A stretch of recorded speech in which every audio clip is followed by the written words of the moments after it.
Au XIXe siècle, pour faire patienter les enfants avant Noël, on leur distribuait des images pieuses et un petit pain d'épices. En 2025, l'Avent se savoure en lecture. Il va falloir ouvrir les chapitres. Chaque chapitre est fermé et on en découvre un par jour jusqu'au 24 décembre. Auteur d'une vingtaine de romans pour adultes et enfants, Luc Blanvillain, également professeur au lycée, raconte l'histoire d'un Père Noël qui reçoit la lettre d'enfant ne voulant pas de cadeau. C'est le début d'une grande aventure de lecture. Pour la découvrir, tous les soirs, il faut décacheter un chapitre.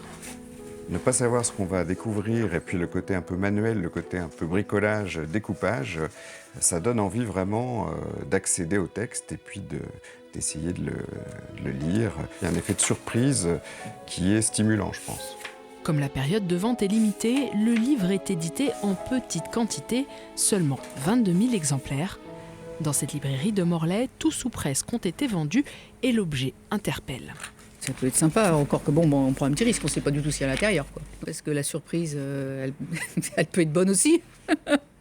Ça change des calendriers au chocolat classiques, pourquoi pas. Ça doit être un moment sympa à partager avec son enfant, on lit une histoire chaque jour, quoi. Bon, à tester, je pense.